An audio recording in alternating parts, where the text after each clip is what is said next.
Like, well. Championship Saturday, FCS playoffs, the season finale of college football final.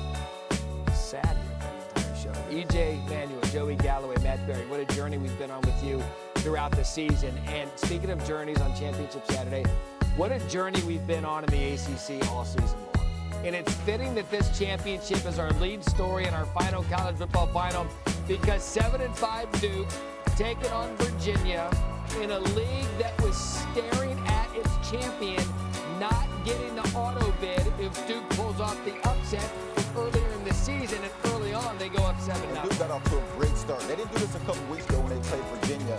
This one, they look like a better team early. Chandler Morris ties it. Jamari Taylor out of the backfield. All first team ACC. Jamari Taylor does a great job, not just catching it, stopping at a dime, making a guy miss, running in for a touchdown. So you wonder if Duke wanted to get the momentum right back, because they go for it on a punt, they fake the punt and get it. I love this play call. You're Duke, you're 7-5, you got nothing to lose, let it all hang out. Yeah, no one thinks you belong, you do. Mensa, Samir Higgins, Duke into the red zone. What a catch and throw right there. Samir Higgins hot points this thing, brings it in, and keeps the feet in too. And then Nate Shepard keeps his feet moving. Duke grabs the lead. 21 carries, 97 yards for Shepard. Big touchdown right here as he runs through some tacklers on the back end for Virginia. I mean, this thing was Blue Devils early and often 14-7. Here in the third, midway through, Mensa deep, Cooper Barcade. That was a good throw. Another beautiful throw, but really, if you watch this offensive line for Duke, they gave Darian Minson time in the pocket all night. But gentlemen, the story was they weren't able to score touchdowns. They were only getting field goals, which kept Virginia in. However, interesting 4th and 5, go for it. Here's your play call. Throw it into double coverage, Duke ball. Again, and they weren't able to do much with it. After this turnover here, intercepted by Caleb Weaver. Gentlemen, midway through the fourth quarter, you get the ball here, you punch it in, this thing's over. Yeah, there had to be some type of miscommunication right here. Receiver runs the wrong route or something. You always got to be the receiver running the wrong route. But Duke That's right. adds another field goal. But Duke decided to do this. Oh, God. They were running the ball so well, and then they started to throw some passes. That's a big conversion. Big conversion on 3rd and 4 again. They could never finish drives, ultimately forced to punt. Harrison Whaley, under a minute to go. First down, Virginia. Tick, tick, tick, tick, tick, tick, tick. 4th and 4, has to convert. Morris to Cam Ross over the middle. Here we go. Wahoo's still alive. Next play, 1st and 10. Morris to Eli Wood. Wow. Ties the game at 20. With 3 catches on that drive. And this one goes out of bounds, but got forced out, gets 2 feet back in, ties the game. Unbelievable comeback, because Duke couldn't put him away. Let's go to overtime. Mensa scrambling, 4th and goal.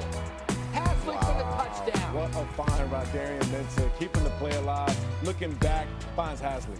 And then first play for Virginia in their possession. Pick.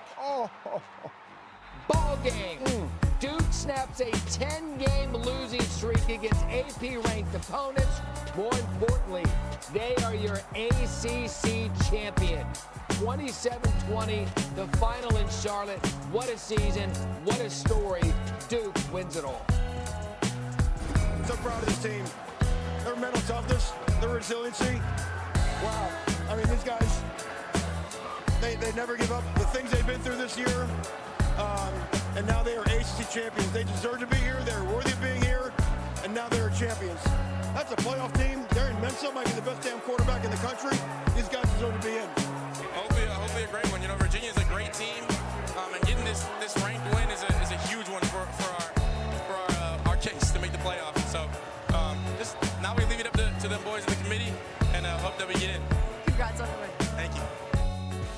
So Duke becomes the second team to win a Power Conference championship game with 5 or more losses, joining 2012 Wisconsin, who defeated Nebraska 70-31. Blue Devils will now await their fate Sunday. The selection committee reveals its 12-team playoff.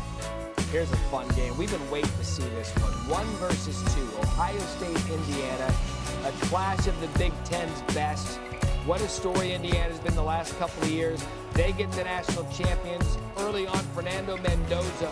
This was a story. We need to watch this going forward. Omar Cooper Jr., star receiver, comes up limping. Yeah, this is big for Indiana. They were out with Sharpe was out for a while. He was back in this game, and now Cooper is out. Big playmaker gone. Yeah, so if Cooper's out, then you're going to have to rely on Elijah Surratt. More on him in a minute. But early, much like Michigan, Julian saying picked off early in this one. Yeah, and this is a huge interception because, one, it flips the field right there. You basically steal a possession, give that football right back to your offense. They'd get a field goal, 3-0 later in the first. You mentioned him. Ball is tipped. It was intended for Surratt, picked off by Ohio State. And this has been the Ohio State defense calling card, making big plays, putting their offense in position to score. That was Davison and Benison who came up with the interception. How about the pocket awareness by finding Cardell Tate? Yeah, this is really nice. We get down inside that red zone. Once you start breaking outside the pocket as a quarterback, that hurts the defense every time. 7-3, and then saying to Jeremiah Smith, looked as if this was going to go for 6. Man-to-man coverage, throw it out there to Smith. 8 catches, 144 yards.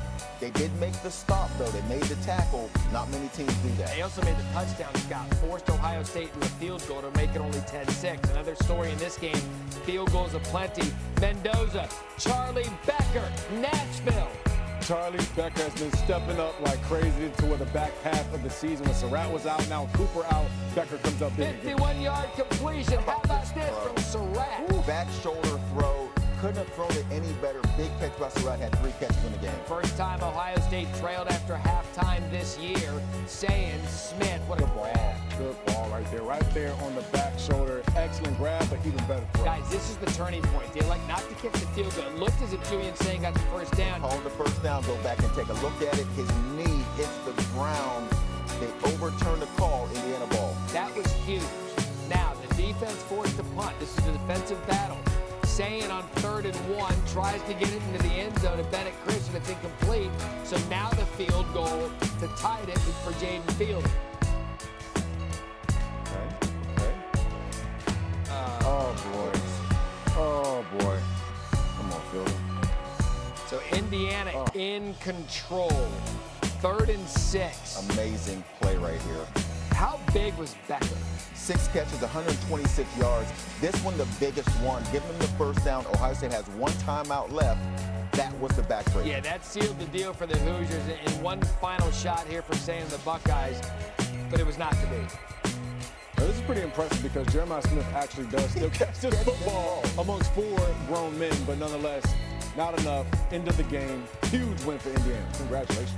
So many statistics and superlatives in this one, but the one that means the most first, Indiana, your Big Ten champions. It sounds so beautiful. I want to give all the glory to God. We were never supposed to be in this position, but by the glory of God, the great coaches, great teammates, everyone we have around us, we were able to pull this off. Whoever thought the Hoosiers would be here, but now the Hoosiers are flipping champs. Let's go. We are Big Ten champions. And you talk about changing the way people think. I got 3.5 weeks to get this team humble and hungry for the playoffs.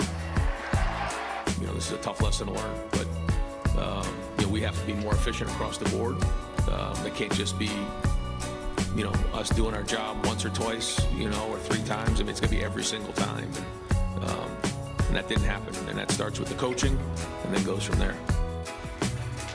What a season for Indiana. Hoosiers have captured the first Big Ten title in over 55 years while winning a program record 13 games. They also defeated the AP #1 team for the first time in school history, which means they will be ranked #1 on Sunday. What a season for Indiana. We'll get into the Big Ten championship in just a moment, but the chaos we were all waiting for actually happened in the ACC.